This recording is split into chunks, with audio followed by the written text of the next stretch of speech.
There's masks at the front door if you need one. Even if you're vaccinated. Yes, please. Right, and then, right. There, right there is a box of masks. Oh, you're just picking up? Just pick up and run.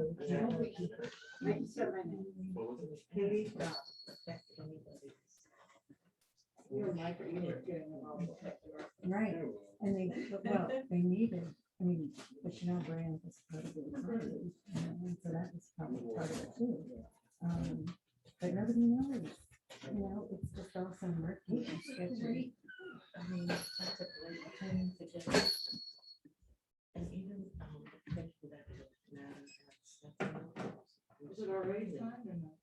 Like, you know, for back, well, not back, you know, kind of what went on with her when she was there.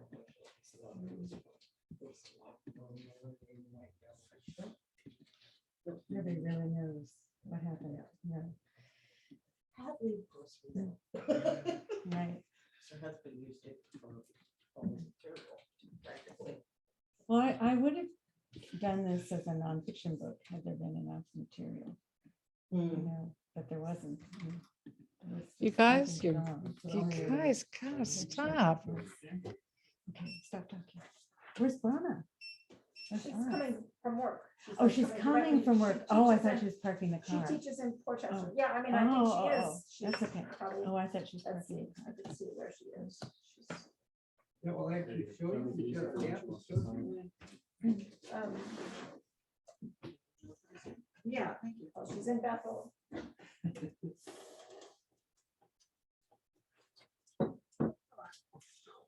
So how does this work? I grab one of those? Yeah. You pull it out? How do you want to do chairs? Oh, no, you can sit. You can If you right sit here. anywhere, You can sit right here. Well, they're not available. They look great. Okay. Yeah. We'll pull them out. Okay. oh, I didn't know if you wanted to sit at the No, table I or didn't not. know if you were like, I mean, you are just. If it's an empty, to some degree. if it's Yeah, an yeah. empty chair, you're welcome to it. Thank you. Thank you. Yeah, actually, I lost my phone in the woods once. I thought I found it. You're kidding. Well, how- The charge for it is free? So, just Find my friend. huh. I don't know why your face is on here. Oh, here it is. Oh, I do it in my own home. We're still echoing. Hang on. Still echoing.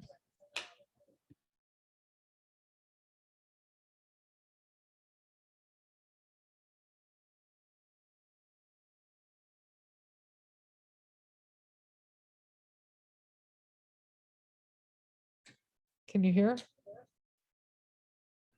Can you hear me? I'm hearing a little bit of an echo.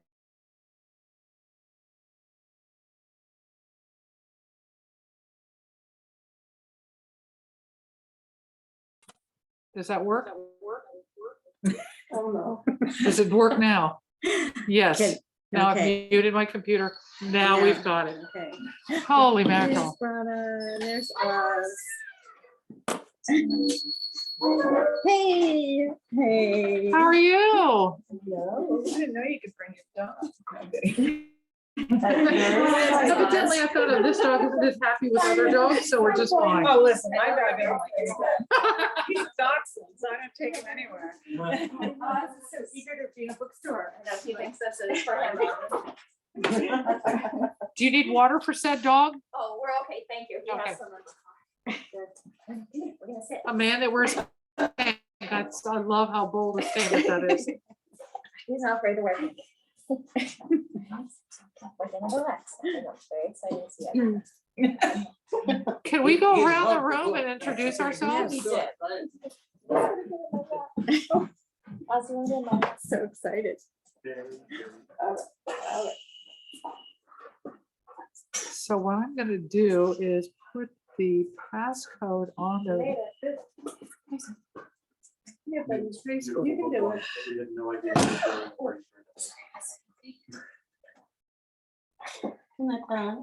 Sure, he would very much enjoy that. I'd like to act. That's nice. Everybody's not here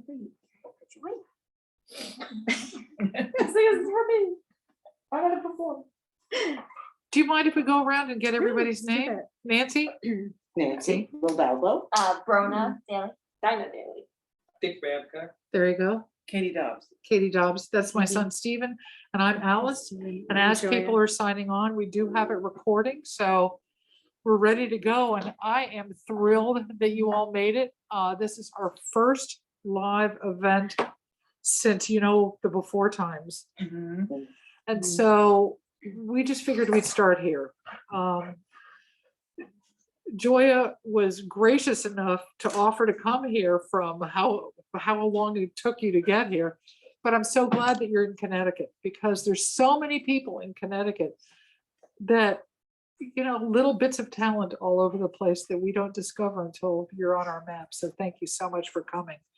Of note is we are lucky enough that this book does not come out until the 7th. So for all the people that said, where's my book? And I said, I thought I'd get it signed for you. And they went, that's good. I said, do you know it doesn't come out till next Tuesday? You're going to get it close to the day at pubs. And they went, all righty then. They're very happy about that. So it was one of those, where's my book? And I went, no. Let's look at it this way. It hasn't come out yet. So we're very happy to be the first. We're tiny but mighty. I see that you have Maureen Dowd at the 92nd Street Y. Huge. She's one of my favorites. So you're so, that's going to be such a fun event. Well, she's a friend of mine, so. Oh my gosh. Oh, that's wonderful. Good for you. Good for you. Let me say an introduction. I don't think you all need an introduction, but we're going to take it to posterity. Gioia Diliberto. Did I say it Yes, right? yes, Good. yes. Thank you. She has written biographies of Jane Addams, Hadley Hemingway, Diane von Furstenberg, and Brenda Fraser, as well as the critically acclaimed novels I Am Madam X and The Collection. Her books, which center on the lives of women, have been translated into several languages. As a journalist, Diliberto has contributed to the many publications, including the New York Times, the Wall Street Journal, the Los Angeles Times, the Chicago Tribune, the Smithsonian, and Vanity Fair. Diliberto lives in Woodbury, Connecticut. And I've already mentioned that we are your first event, but hopefully, you'll have many more. Nancy has read the book, so full disclosure. And we're hoping that there's nothing. I mean, this is a memoir, so I'm not sure that you're going to be able to give away a lot, but it's historical fiction. It's not really a memoir well, I'm going to let you talk Okay, about it, because all right. otherwise I'm getting myself stuck here. Well, thank you for coming and for zooming in, and Alice for inviting me. I'm thrilled to be having my first event for Coco at the Ritz in my new home state of Connecticut. Alice mentioned that Dick and I live in Woodbury now. We moved last spring from Chicago, where we lived for 30 years. And I've been obsessed with Coco Chanel for almost that time. I'm so obsessed with Coco Chanel that I've written not one, but 2 novels about her. The first one came out in 2006. It was called The Collection, and it was set in her atelier in 1919 after the First World War. And of course, Coco at the Ritz is set during the Nazi occupation of Paris in the Second World War. To me, Chanel is one of the most fascinating characters of the early 20th century.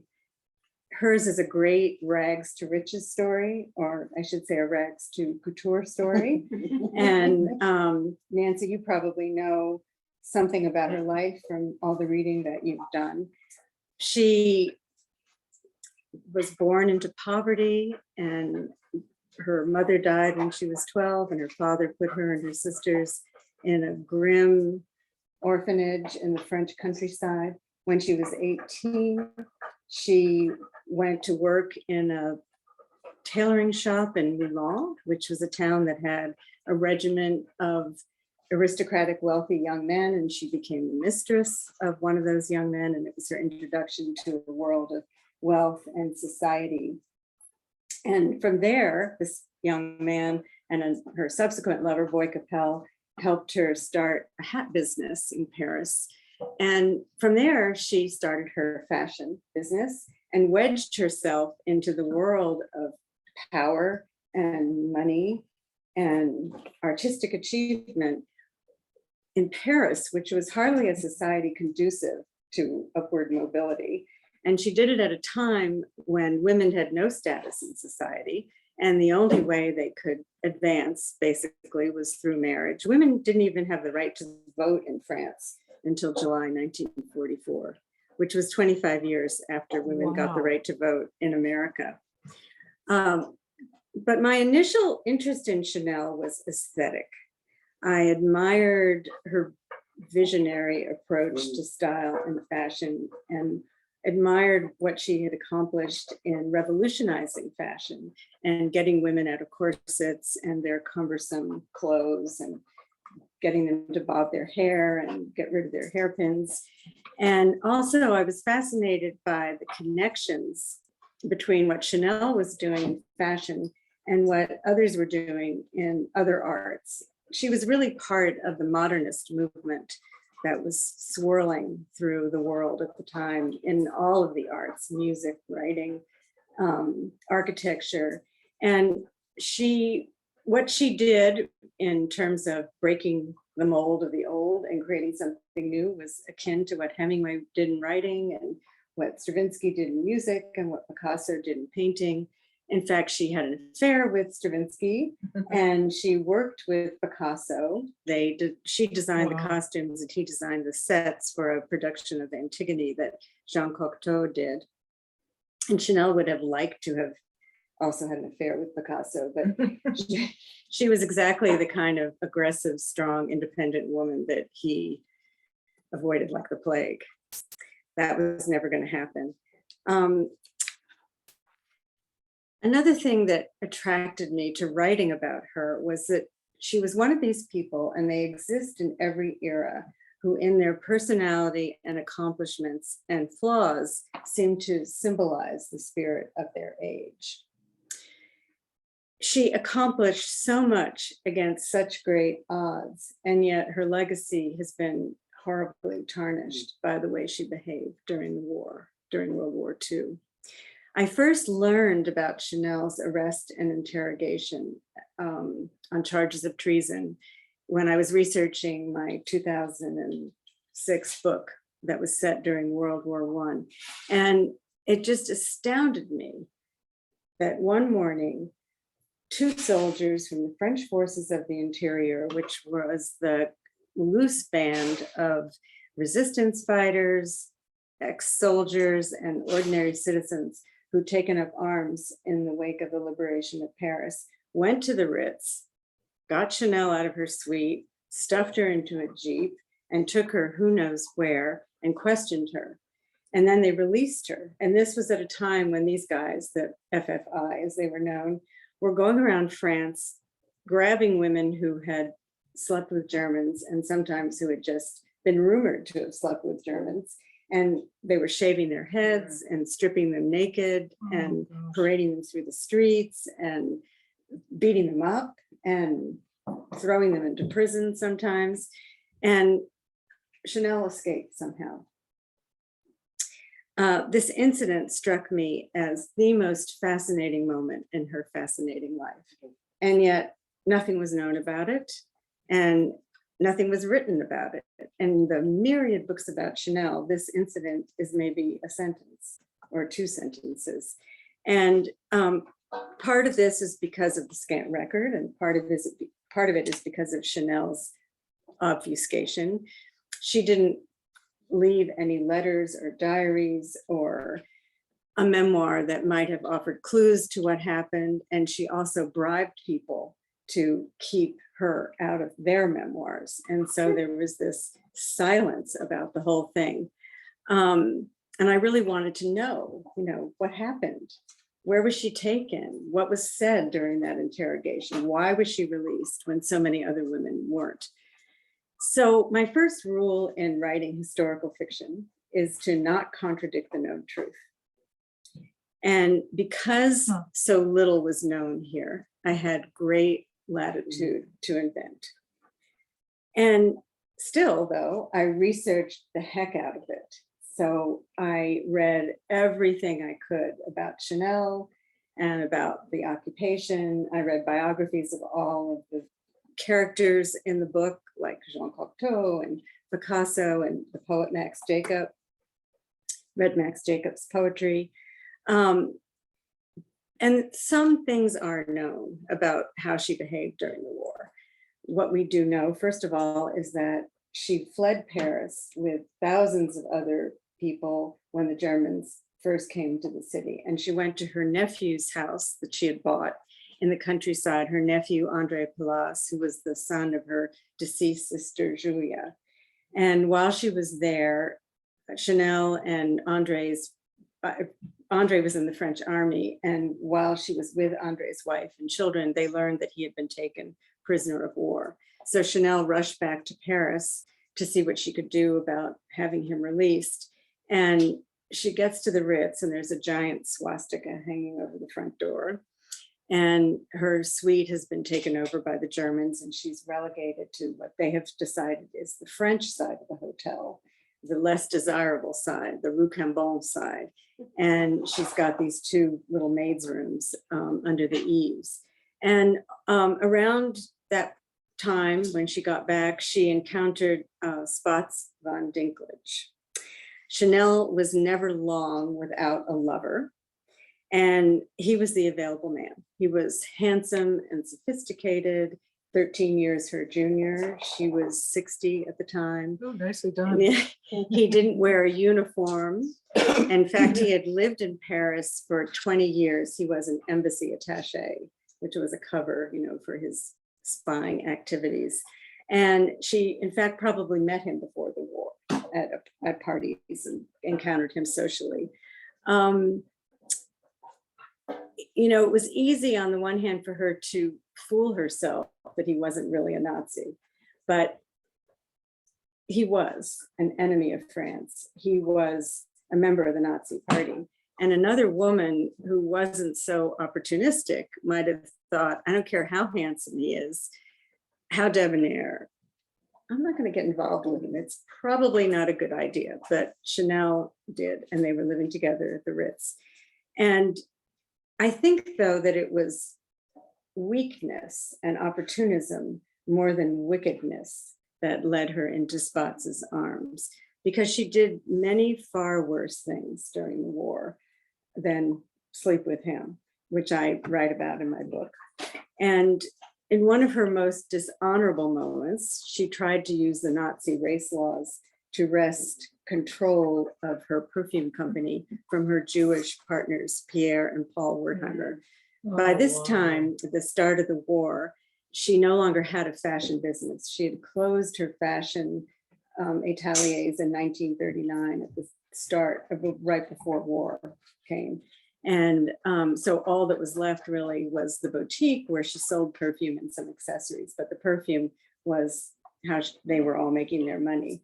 And in 1924, when she signed her original agreement with the Wertheimer brothers, she was mostly then interested in the fashion, and they let her keep 100% of the fashion. And she never dreamed that the perfume was going to take off.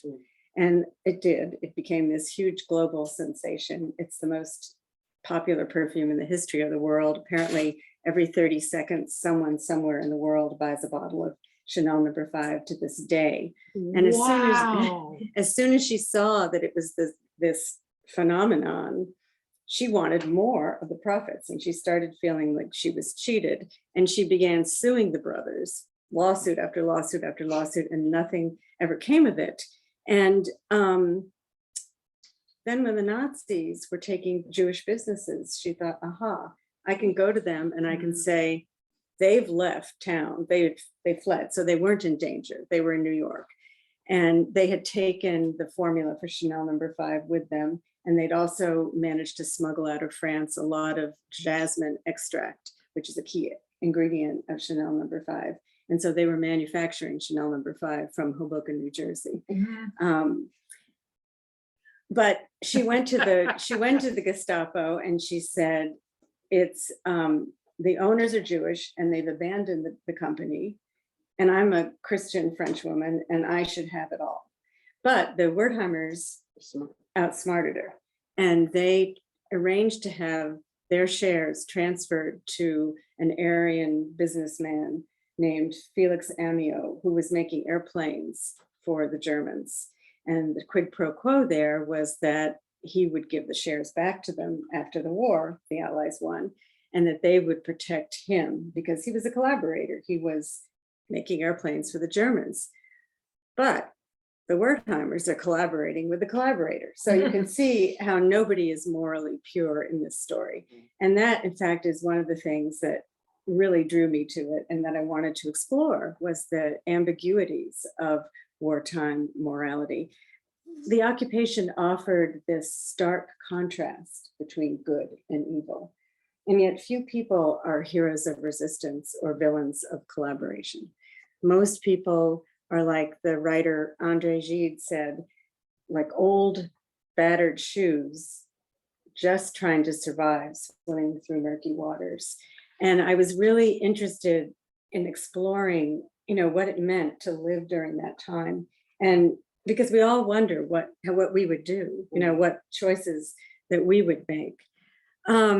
Chanel is on record making ugly anti-Semitic remarks, but it's not known to what extent she believed in Nazi ideology, and if any, and it's also, in fact, not known to what degree her boyfriend believed in Nazi ideology. He worked for the Abwehr, which was the intelligence unit, the German intelligence unit that had been in place before Hitler came to power. It wasn't the SS, so they worked with the SS. And his boss, Wilhelm Canaris, was famously anti-Hitler and in fact was involved in the plot to assassinate Hitler and was beheaded by Hitler or by Hitler's henchmen when he was caught. So in Spatz's world in the Abwehr, there were a lot of people who were not fans of Hitler. And then in 2011, a journalist named Hal Vaughan published a book called Sleeping with the Enemy that Nancy has read. And he published the contents of these declassified documents. Right, they were just declassified, and that's why he was able to get a hold of them. And basically he charged that Chanel had been a spy herself, recruited by her lover, who was a spy. And the Chanel company, of course, was quick to deny this charge. And the documents that they revealed were real, but the schemes that they explored remained murky.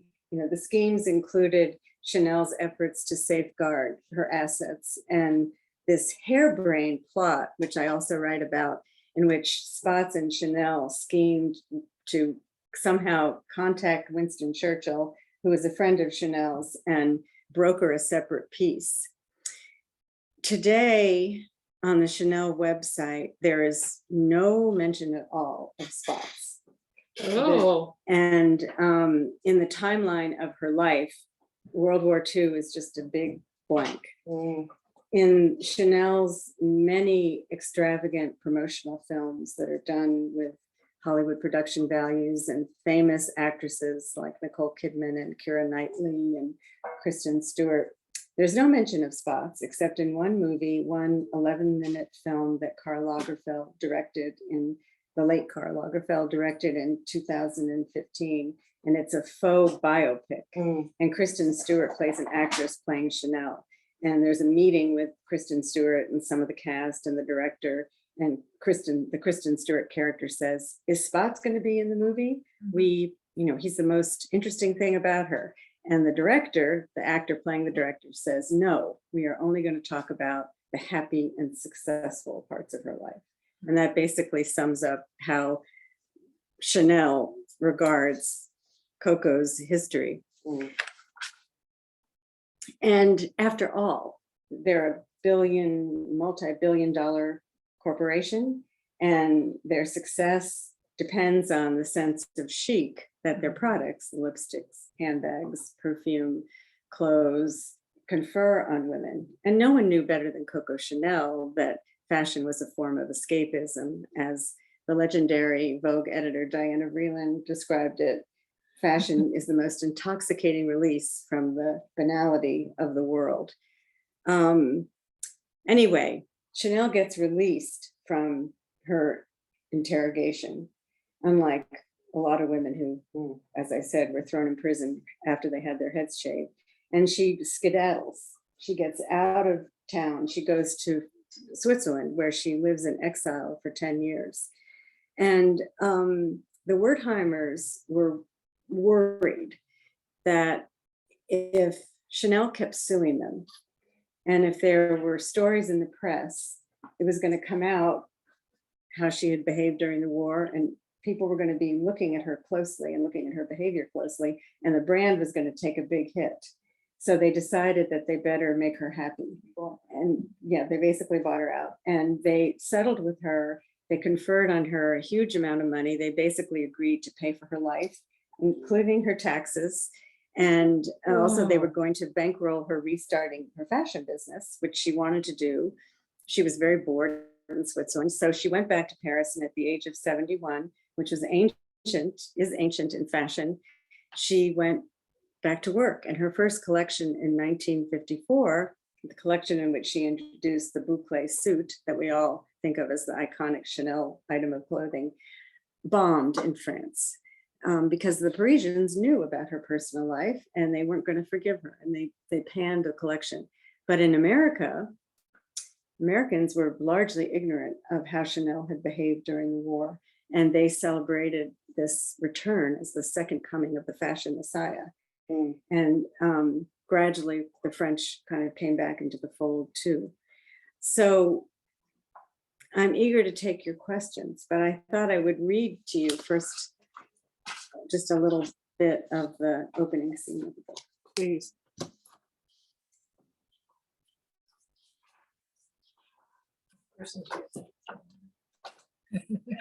So Christmas music. I hear it somewhere. It's an apartment building up above us, so. Oh, no, next door in the toy store. Anyway, go ahead. When the doorbell rang at 8:30 on that hot, languid morning, Coco knew they'd come to arrest her. She might have wondered for a moment if someone else was at the door, perhaps the laundress with fresh linen, or a porter with a glove she dropped in the lobby. But she knew. Though the carpet muffled their footsteps, she sensed them striding down the hall of the Ritz. Coco and her animal cunning. She knew from the fierce jangle of the bell, from the way the maid's heels clicked so frantically across the floor and the door roared open. She knew. She crushed her cigarette in an ashtray. Her body trembled, surprising her. Lighting another cigarette, she took a moment to pull herself together. The room was warm, with the white morning sun slanting through the windows, and the air had a stale floral scent, the mixed fragrances of number 5 perfume, tobacco, and pink roses, which were displayed on the tables in crystal vases. Until that moment, she hadn't thought she'd be arrested, though one of her acquaintances, the actress Arletty, had been picked up for living with a high-ranking Luftwaffe officer. Arletty, so famous she needed only one name, had flaunted her relationship, attending movie premieres and opera openings with her lover, and showing up with him at parties at the German embassy. Coco and her lover had kept to themselves, rarely venturing to places where they might be recognized. Now she began to worry as she peeked out the bedroom door and saw the soldiers, the 2 young men from the French forces of the interior, standing in her suite with their grim expressions and guns tucked into their belts. Spots had already fled Paris with the retreating Germans, and Coco was alone, as she'd so often been in life, with her fame and her money and her secrets, which kept anyone from getting too close. As she rummaged in her bureau for a fresh pair of stockings, Coco silently cataloged the evidence of her innocence. She had closed her fashion house before the Germans arrived, keeping open only the boutique where her perfume was sold. She never attended a party or a luncheon at the German embassy, Unlike Arletty or her friends Jean Cocteau and Serge Lafar, she avoided the most fashionable nightclubs and theaters frequented by the occupiers. She hadn't gone to the Paris Opera Ballet once in 4 years, despite urging from Lafar, the company director, who on a trip to Berlin actually presented Hitler with a film of himself dancing. True, the commandant had allowed her to stay at the Ritz. What did that prove? Only that she was smarter than most.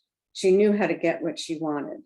The great hotel had been her home since she'd given up her apartment on the Rue de Faubourg Saint-Honoré in 1933. At the Ritz, she found the flawless service she craved and the comfort and security of the family she'd never known. Of course, the men had come for her because of spots. And that wasn't fair because her German lover wasn't really a Nazi. He wasn't a cold-blooded killer. His mother was English after all, and he'd lived in Paris for a third of his life. Why should she feel guilty about spots? Anyway, she wasn't going to hide in the closet or jump out the window. She wasn't a coward. There was a soft knock on the bedroom door. Coco opened it a crack and saw the maid. "Mademoiselle, what should I do?" the maid whispered. "Ask them to give me a minute to dress," Coco said. "If they take me and I'm not back in 2 hours, tell the manager at the boutique to call Winston Churchill." "The Prime Minister?" "Yes, his private number is in my book in my desk." Coco pushed the door shut and flipped through the hangers in her closet, deciding on her number 2 suit in navy blue jersey, a more casual version of the number 1 model she'd worn in her working days. From the jewelry box on her dressing table, she took 3 strands of pearls and a jeweled enameled cuff. She looped the pearls around her neck and secured the cuff on her wrist. Then she reconsidered the jewelry. No need to call attention to her prosperity. So she stuffed the pearls and bracelet in a drawer. Coco was 61, though she looked younger thanks to expertly dyed dark brown hair and a good bone structure. In middle age, with many love affairs behind her, she had not gained weight. In fact, she had grown thinner. She could still wear the clothes she'd designed after the First Great War: slim skirts, collarless jackets, evening gowns with thin straps, and sleeveless chemise dresses. Arranging her face in a determined expression, Coco smoothed her skirt and opened the bedroom door. 2 ordinary youths dressed in brown slacks and plain white shirts stood in the foyer.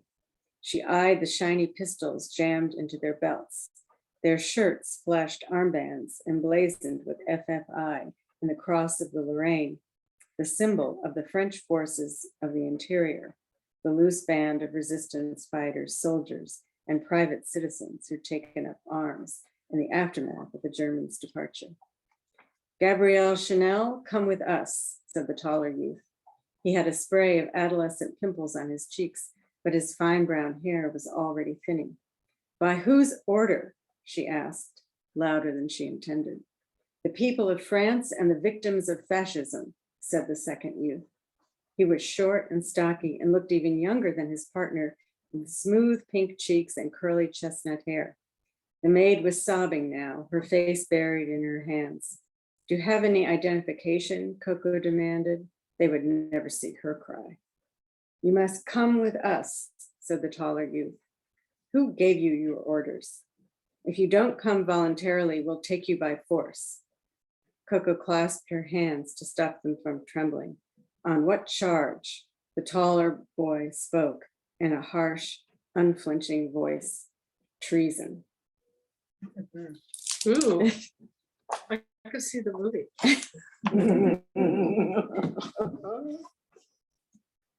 So that's Coco getting arrested by 2 adolescents. Nancy, I know you have questions. And you were in also a few discussions that I'd like you to Okay. share with the rest of us too, so. Well, so one of the things that I had asked originally is, one of the things that I just wonder about is why do you think, and I'd ask this, why do you think some people, some well-known people, like for instance, Lefebvre, I don't think he ever, I don't, Lafar, yeah, Serge Lafar. yeah, he was brought in for questioning, Questioning. and he was stripped of his role at the ballet, Okay, but he didn't serve jail time. no, he didn't serve jail time. Also, Our Lady, who you Mhm. talked about, Our Lady, who had a famous line, you must know what it is. Oh, yes, that, something about, it was something about her backside. Her backside was belonging- international. Was international, but her Yeah. heart Oh, belonged to to France. But that her was it. heart yeah. belonged to France, Well, that's a but famous quote. but her backside was international. And in French, it's la fesse, Yeah, you yeah. know, my ass. My My ass, ass yeah. is international. But anyway, I just, what do you suppose made the difference? And do you think there was any rationale behind it? Anything, Behind who was more severely punished? well, Chanel left, she was in Switzerland. I don't really know. I mean, I think she was brought back for questioning in the trial of a collaborator who's a character in the book, Beaufirand, the slimy man that she goes to. Yeah, the bed with, yeah. So she testified in his trial and she lied. She always lied. I mean, she was one of the world's great liars. Yeah. And no, there were no consequences because of it. And I really don't know. I mean, it's possible because the Chanel brand was so important Mhm. to the luxury business of The France. Wertheimers could have been And involved with the that in some Wertheimers, way. they might have been. I don't know. It's one of those, another mystery Yeah, about her. yeah. But you started off your discussion with your readings with the realization that women didn't have stature. Mhm. And so for her, if it's really a basis of survival, Mm. and she saw it as a way to kind of keep her place in the world, it's almost like a cross between paparazzi and teacher's pet, kind of that kind of quest for fame that is just insatiable for some people. She would just lie to stay there. She needs to be important, it seems to me. Mm. Yes, there was that. She was a consummate opportunist. She just was going to survive, as you say. But she wasn't stupid, because no, it seems not to at me, all. Not it at all. seems to me to not go to all of those places that were important must have just been terribly hard for her. Not to go to those, out to the opera or out to this or out to, I mean, as someone who likes to be in the limelight, to not Right, appear but of course the publicly. Germans were in control then, so it was a little bit different. Oh, yes. And she was trying to lay low Dug to under a the certain radar. extent, because deep in her heart, she knew what she was doing was really bad And I and think, treacherous. as you had said earlier, the whole issue of collaboration, for one thing, the women were really dehumanized. Mhm. Many of them for what they called horizontal collaboration, which is just sleeping with the enemy. Mhm. Okay, and you didn't necessarily have to be a spy, but that was definitely a revenge on the part of, I think, Mhm. French men Right. against Right. the women who chose the enemy over Mhm. one of us.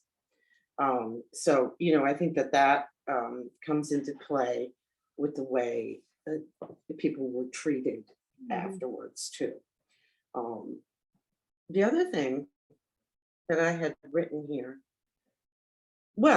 so I did ask you this, and I'll ask it again. Who do you think, who do you think you would hazard a guess as to whom might have affected her release? Well, I don't have any insider information about No, it, and but- there's nobody knows. There's been a lot of speculation about it. I think possibly Pierre Reverdy her lover, who had been a one-time lover, an old friend of hers, He was a poet. who was a poet. So Churchill had nothing. to do He with it. might have, Okay. I see. but, This Um, is the big question. right. But I think it's more likely perhaps that Pierre Reverdy, the poet friend of sometime lover of hers, I don't have a into- sense of how long they held her either. couple of hours. Oh, just a couple. Just a okay. couple of Oh, hours. But they must have scared her if she took off and didn't come back for 10 years. Yeah, I think they did. Yeah. I think they did. say Yeah, that. did you So- say somewhere, somewhere I read that they brought the shears to the interrogation? Yes, well, and Oh, is that true? none of the the interrogation is totally invented Okay. because nothing was known about Right. what happened. Absolutely nothing. So that's pure fiction. We know, and They took her. we know they took her. We know she was gone for a couple of hours, 2 or 3 hours. We know she came back, and we know she went to Switzerland. And that's all we know. So it's a great area to write an historical fiction because you can make every. But you was can it make not all up. common that if women went in there, they most often had their hair taken? Yes, yeah, they would, and sometimes the interrogations were outside. And it was all very unofficial. And it depended on who was arresting whom, kind of Mhm. thing. And who you were. And I who you were, imagine and that, also who you know, were. the shop girl who slept Right. with a German soldier was probably shorn in the town Mm-hmm. square and dragged around.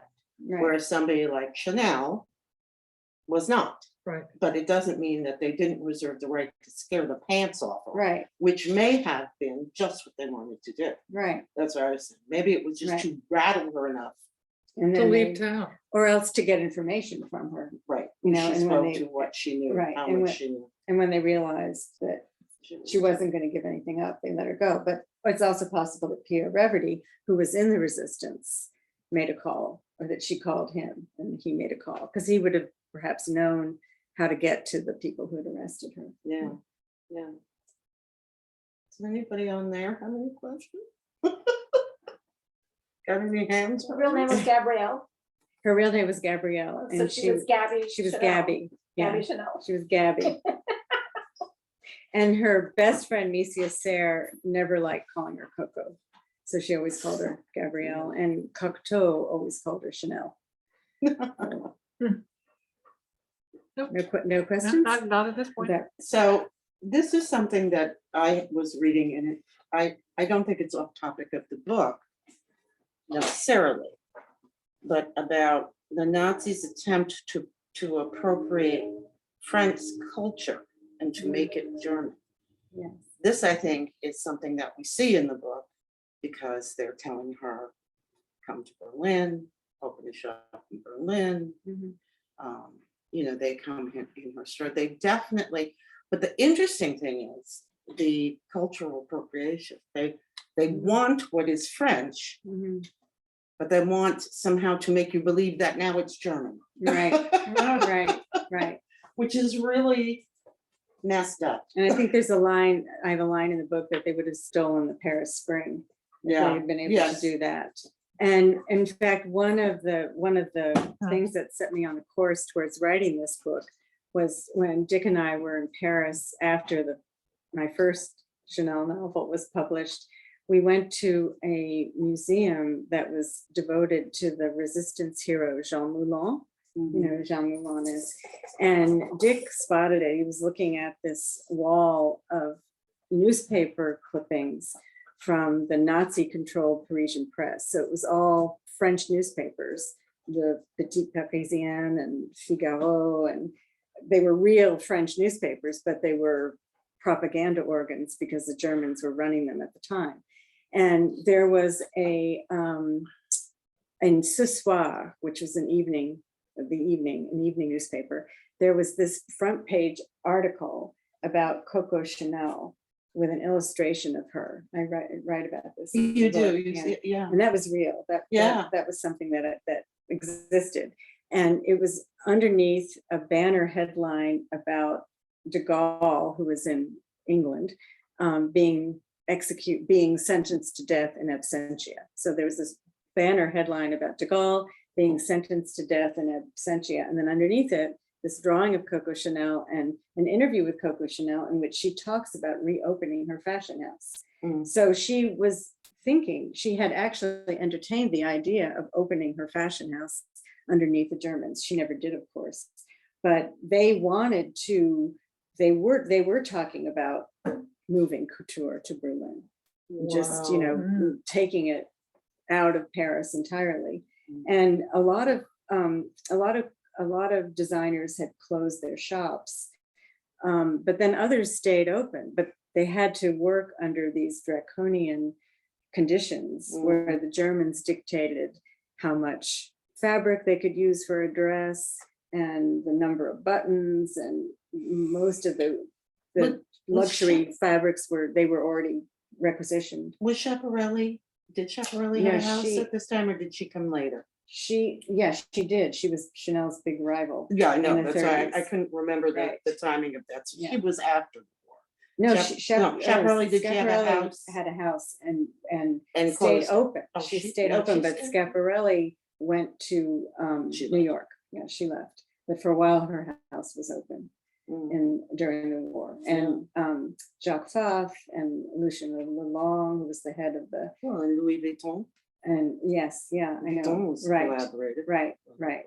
So on the one hand, you can say, well, like employed people, they were keeping the arts alive, but I don't know, it's all very murky and It's complicated. not quite as honorable as Schindler's List, if you catch my drift. Right, Yeah, exactly. yeah, but there exactly. was, But you one know, of the things about the tour, you bring up France and going there, how much out of this country? I mean, how much in France did you, I'm asking about your research. I mean, I think I want to formulate the question. Is basically what I usually ask every author is what great trips have you been on in the source of, in the Right. opportunity that you have to find source material for your book that we would want to hear about. Well, we used to spend a lot of time in France. And I'm a hopeless Francophile also. And we lived in Paris for a while, and I still speak terrible French. But that we spent a lot of time in France and in Paris. And that's what better place to go for research. But there wasn't anything specific, there were no specific places that I went for this book. Because it was all set at the Ritz, it was all oh, very, yeah, Right. that's why it's, Yeah. most of the action is happening, Yeah. right there. and I think that in front of the hotel. that's an area, because there's nothing known about it. That's an area that's never been explored. We all know that she lived at the Ritz. Right. That was a fact. But how Right. she lived at the Ritz and with whom she lived at the Ritz, I just think it's interesting when you talk about Paris, and one of the things that really brings the fight home is when you walk past buildings that still have bullet holes Mm, in them Right, from the street fighting during, Mm. right before the liberation. These buildings have been shut up, and they're still like that. It's like it just doesn't seem as far away. Well, a lot when of you're countries standing seem there. to be more willing to live with their history. Mm, yeah, the French haven't really come to terms No. with the occupation. It's only recently that they talked about it, since Tatiana de Rossi, what's her book?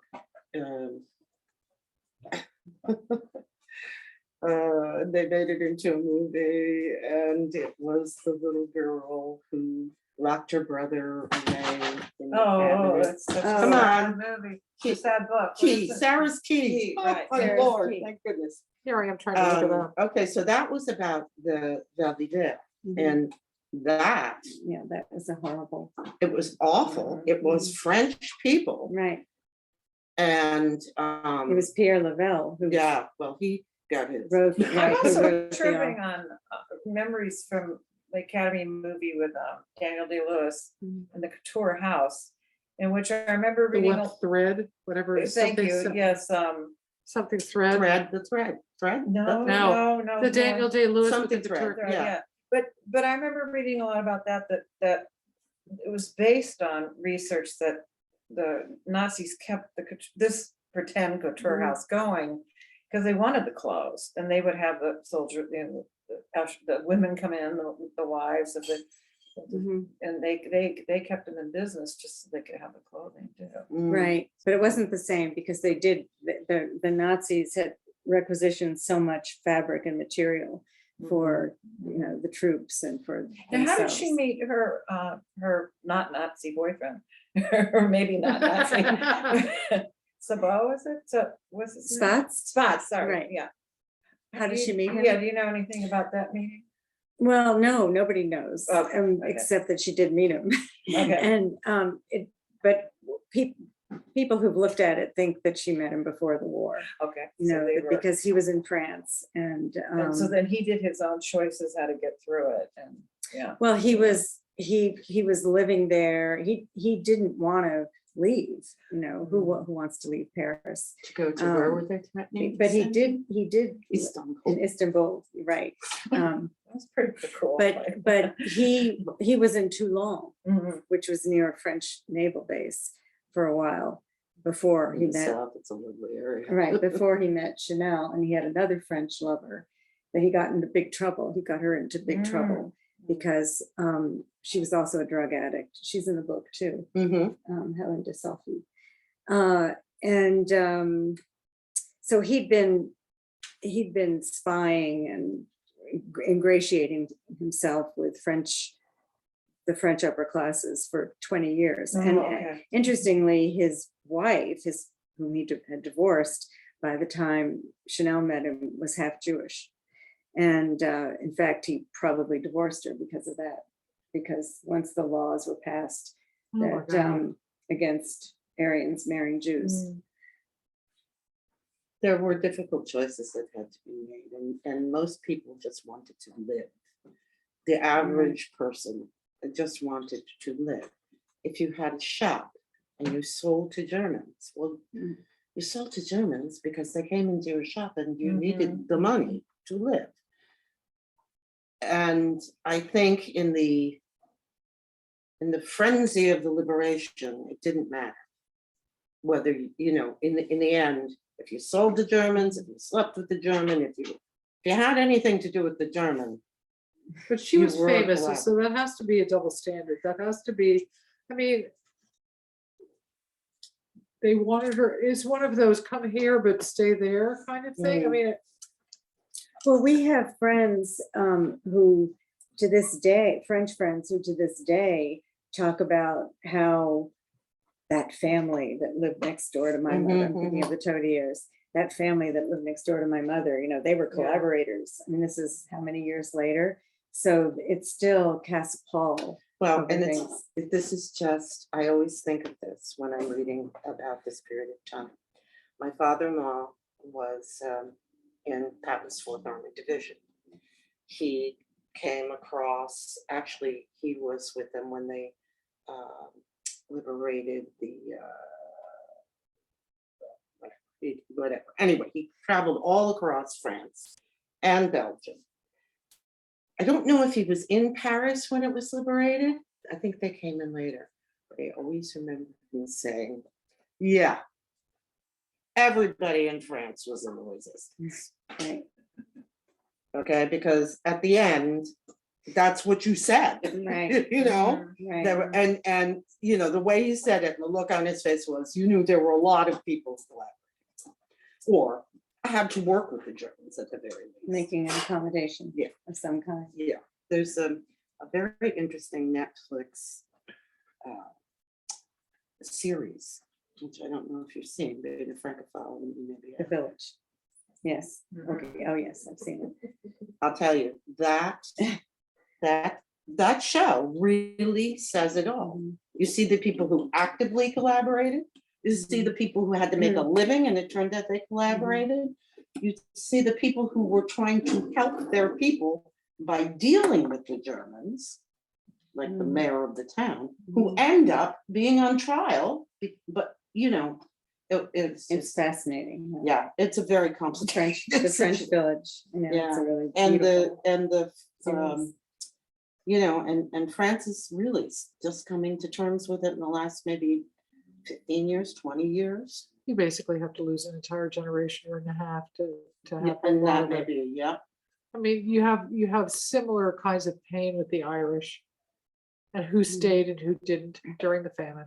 Mm. There's families that are completely disrespected, not welcome back because they left when they were starving. I mean, it's just, Yeah. Well, Chanel could have left Paris. She had a beautiful country house and She could have stayed there, and they said that to her. I Right. think you Yeah. had them say that to her. Right. She didn't have to get involved with spots, but it was, But there weren't any charming gentlemen out in. Yeah, well, She and- needed that guy. and he smoothed the life for her. I mean, there's no doubt that by being with him, it made living in Well, occupied it Paris was a the lot easier. perfect opportunistic symbiotic relationship, really, because, the question that you bring up is he using her? Mhm. Is he using me? Am I using him? And I think it was, like I said, symbiotic. They used each other. They got what they wanted. It just didn't turn out in the end the way they thought. I want to ask you about your writing process, because some people make lists and spread things out, and take a look at it, and write from 10 to 2 every day and have a very organized life. And other people just sit down and plow through, take a break, and then plow. I mean, there's just so many different processes. What is yours? Well, when I'm writing a book, I basically just write a book. I don't really do much of anything else, except cook dinner and go for a run. And I start really early in the morning, really early, 5 o'clock, sometimes even earlier, and write until I'm not making sense of the sentences anymore. And then, but I find it, that's what I love about writing a book, is living in it. So I when I'm writing a book, I'm really living. I'm living in the book that I'm working on. And I don't really outline. I hope none of my students are listening. I don't hear that. But I rewrite endlessly. I mean, I won't even tell you how many. I lost count of the times that this book was rewritten. It was just rewritten and rewritten and rewritten. So I just kind of wonder, because everybody has their Yeah. own way of doing it. I Right. spoke to an author once that did it all on sticky tabs all over his oh my office. gosh. No, he wrote the outline, and then he had to visualize it. So everybody really has a very different Right. process. Yeah. Also, one of the things you and I had discussed earlier is how should we think about Coco Chanel? Well, I think you have to give credit to her for her accomplishments. She's a genius. She was a creator, a visionary creator, but her legacy has been really tarnished by her behavior during the war. Right. And there's no getting around that. Right. you know. I do Whereas- think her, she was a creative genius. I mean, and part of her brashness and part of her appeal was that she didn't give a damn. And so she did that with her clothing line. This is the way I'm going to do it. This is the way it's going to be. But she was also like that with humans, which can be more problematic. But I think that I agree. She for me, and probably for anybody who's francophile, she's a very complicated character. And you have to respect her for what she's accomplished. But she was. She was Yeah. good friends with the Duchess of Windsor, right? Well, the Duchess of Windsor was a client. A client. Yeah. I thought they were friends, but she has her own murky. Right. Yeah. Yeah. Well, they were all. Murky, yeah. Yeah. There's no picture of Chanel grinning at Hitler as there is of the Duchess of Windsor. Right, Yeah. see, Yeah. that's a really bad story. That's Yeah. I mean, they changed their last name just to get. Dinah, did you want to say Yeah. Who did she bribe to stay out of the memoirs? To me, that's really fascinating that that she's famous. She's a public person. something? So what? Well, one person was Walter Schellenberg, who was the head of military intelligence, and he authorized the harebrained scheme that she cooked up with Spots to go to Madrid to waylay Churchill on his way home from the Tehran conference and talk to him about brokering a peace. It was just, What? insane. Yeah. That's insanity. She was going to be the woman who's end of the war. She had a and big ego. She definitely had a big ego, and this was going to be her legacy beyond Mm. fashion.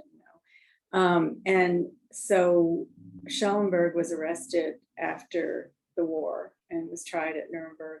And Chanel he had cancer, and Chanel paid his medical bills, and she also paid for his funeral. And he wrote a memoir while he was in prison called The Labyrinth, and she is nowhere in it. Mm. So that's one person.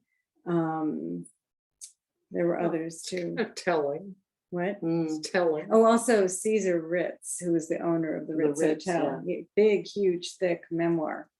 No mention of Chanel. That's wild. But I don't know if she bribed Caesar Ritz. I mean, I don't know that she bribed Walter Schellenberg, but she's not in the memoir. Yeah, So Wow. Wow. yeah. No, she had a very high opinion of herself. Well, she was like one of those people who probably was very, had a very low opinion of herself. And so then constantly had to, tell you how important she was, what she did for everybody. yeah, for a long time, I had her voice in my head. And I could channel Chanel. I could write Chanel dialogue until the cows came home. I just had that voice in my head constantly, which helped writing the book. I don't hear it anymore. Thank My God. goodness. I know. What do you like to read? Oh, everything. What have I read recently? Katie Kitamura, Intimacies, and Sally Rooney, Beautiful World, Where Are You? And She's not without controversy right now. right. And I started the Jonathan Franzen book, and I'm in a Oh, book great. club with a group of friends who are writers, and one of them is getting a degree in English literature, and she recommended that we read a book called The Blazing World, which was published in like 1650 something or other by Margaret Cavendish, the Duchess Margaret Cavendish, and it's the first science fiction novel ever Wow. written, apparently. Wow. So I've been Blazing reading World? that, The Blazing World, it's called. It's a little hard going. I was going to say. Yeah, I was something gonna like say, that. that's I really- think It's a it's little hard probably It's tough, like the reading, language. trying to read Shakespeare sci-fi. Right. It's a little bit like that, but it's interesting as a historical artifact. And it's very feminist also, which is really interesting. Did your reading or your writing change as a result of the pandemic? No, I just felt like everybody was in my world, staying home, doing, in front of their Almost desks every in their author I've pajamas. spoken to kind of went, no, I'm kind of used to this. Right, right. That's true. I've been here when you've asked that question of other authors and they're like, No, well, I it's not kind of spent a lot of time by it's a myself. solitary Right. thing, and so I'm solitary. Welcome to my world, sitting around in your yoga pants, writing and reading. There are entire genres of fantasy and fiction based on like the wish fulfillment, like that she was writing about. That, Or the Cavendish. oh, do you know that book? I just looked it up because it sounded familiar. Oh, huh, interesting. Yeah, it really sounded. I have other suggestions if you ever need them. Yeah. It's basically like she's transported to another world Right. where she's the empress. Right, exactly. Yeah, Yeah, and makes all of the bad things outlawed right, to make it utopian. right. And one of the things is that women get their due. So that's nice. Here's a question that Yeah. just has to do with, because I've read some of your other books. So you're kind of interested in women who have strong personalities but are maligned. Hmm. Do you think? Maybe. Yeah, that could be it. Yeah, there definitely is a theme there of really strong women. Yeah, well, I'm Um, thinking of the book about Hadley, which was called, Well, when it was reprinted, it was called Paris Without End. that's Yeah. the one I read. She would be she was the least strong. Well, she of was the women, most sympathetic. and the most sympathetic also. Yeah. character, but you know, it seems that they come up against these situations, Mhm. and in the end, Hadley Woolstrom, she Yes, walked yeah, away, right, that's true, and you know, it took a long time. right. But she was no match for Coco Chanel. I mean, there were a few Oh people. no, who they were- would have been a different. They would have been in different circles. Yeah. Now, what about what's next? Have you thought about anything? Yeah, I'm working on something now, but it's a nonfiction book, but I don't want to talk Okay. about it. I always Okay. ask that. Things Nobody to- ever wants to tell I me. know. Well, it's also why you know, I've been to a number of plays in workshop and you ask the actor, can you tell us a little about the backstory? They go, no, because it kind of, you lose steam when Yeah. you start to give it away while you're in the process of Yeah, it. I right. think Yeah, I that never there's a, thought of that, yeah. you just can't kind of, because there's an interior life that goes with writing that you just can't give away because it sort of Then it diffuses just there. it kind of evaporates. Mhm. Or begins to. That's all I know. Did you read that book, the history book Barbizon? No. No? Oh, About, that's really good. about the New York City. Yeah, about the Barbizon Hotel. Yeah, I read that one. Yeah. That was very good. It didn't get great reviews, but I liked it. And it was the history of the Barbizon Hotel from its building, Mhm. actually Right. physically building it, until I think it went to letting men in. It was I think- really weird. The Park Avenue Armory had an event for it. For the book? Yeah, it was a strange Yeah. sort of bedfellow, yeah. Yeah, I thought it was very Kind good. of like a tangential thing to your interests. You know? Mhm. Yeah. Well, yeah. I recommended it to my daughter, who is 37. And her take on it was that it was interesting, but then it got into a lot of writers. Well, I don't want to get too far Oh, into sorry. other people. Yeah, Let's- Sorry, Let's sorry. kind of stick with this book because Yeah, I really okay. want to learn as much as I can about it. We'll talk about Nancy, that you're later. so funny. Nancy's in my book group. We usually let her go for a while. and Yeah, ask they her do. To bring it on home. Well, I think just asking what you're reading of other people sort of tells me about what your own personal tastes are, because some people read completely outside their genre. And some people really enjoy reading other historical fiction, or in your case.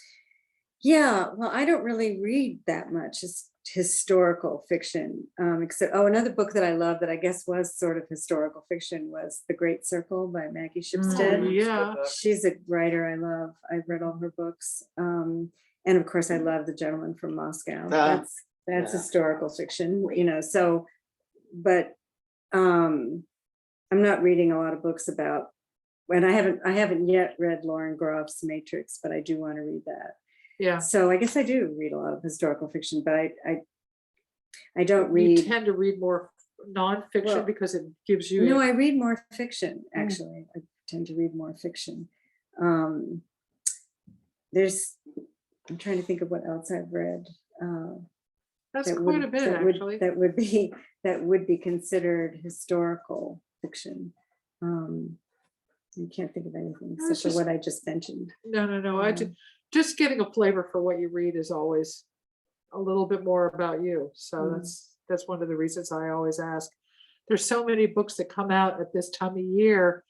I have to ask you about your publishing process, because to get a book to come out in the fourth quarter is like, it's golden.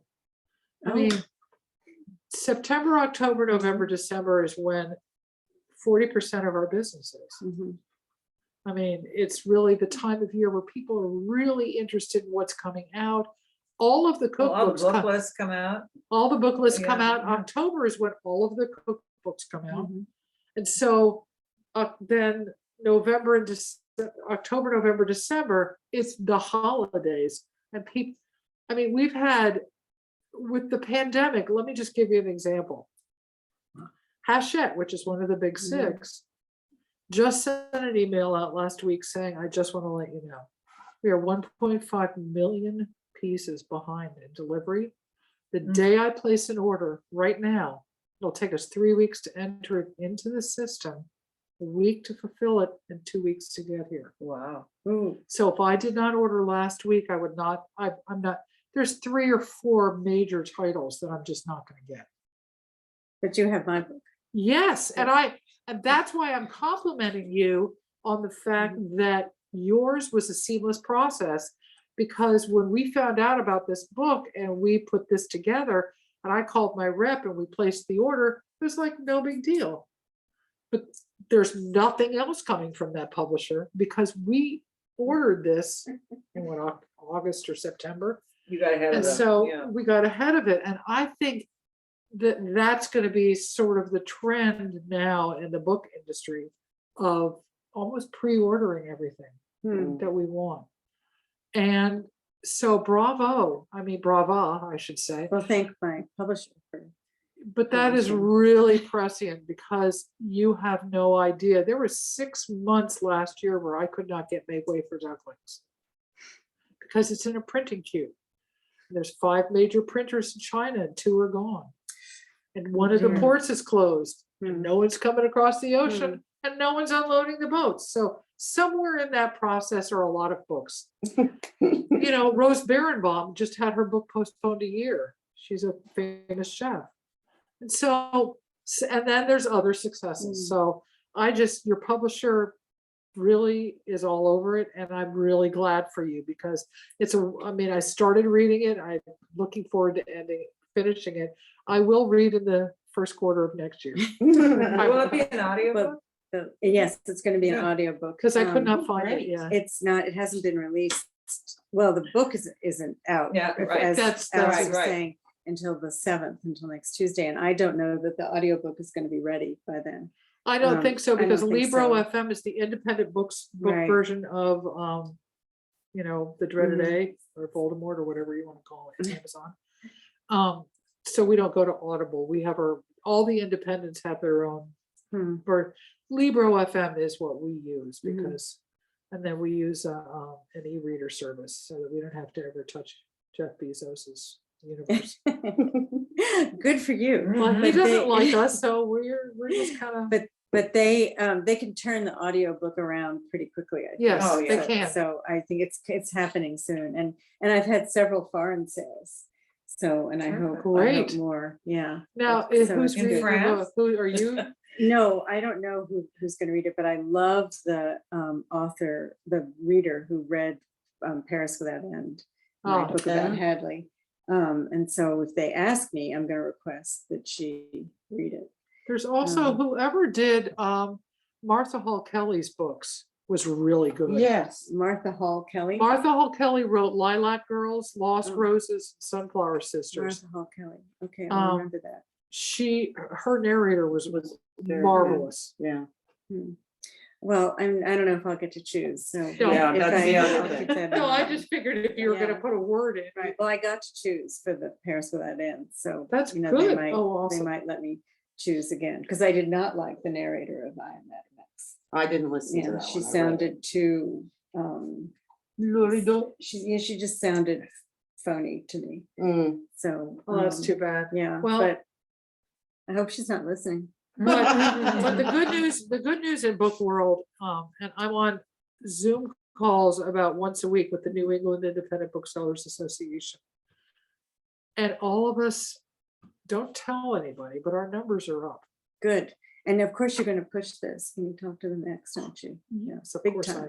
am. Of course We're I gonna am. have to read it for our book club. Well, we'll read it for our book club, which once it goes to paper, I Oh. have to swear that we will do, because I can't make a whole book club buy a $30 book or whatever hardcover is now. I mean, it's sort of in that area. When it goes to paper, we've committed to paper. And we've had many an author that the pressure is off and then they can come back and talk to us. So I will Oh, email I'll you come again. back. I would love to do that. I'm in because- Woodbury, I'll come. Great, great. Well, I'm going to sign off here. Thank you so much. Thank you, everybody on Zoom.